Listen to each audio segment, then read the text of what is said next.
Hello mga amigo, mga idol, what's up?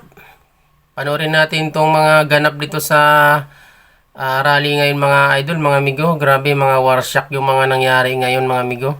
Itong nangyari dito sa may paanan ng Ayala Bridge. Kung alam nyo dito mga idol, medyo malapit lang to sa Malacanang. May nakaharang dito na container van. So sinunog nila tong mga sinunog nila yung container van, nasunog itong gulong mga idol.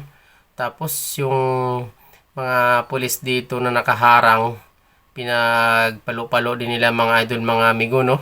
So kawawa yung mga pulis dito. Ang kalaban nila dito mga idol, mga nagrarally, mga kabataan na nagtatakip ng kanilang mga mukha. So ayan mga idol, no, mga ganap dito ngayon. So grabe, September 21, mga ganap dito. Ang dami nangyari mga ganap ngayon mga idol. Itong mga pulis, kawawa, may natamaan na pulis dito mga idol na sa likod. Hindi magandang nangyari ito mga idol. Lord, sana maging okay na yung pangyari ngayon.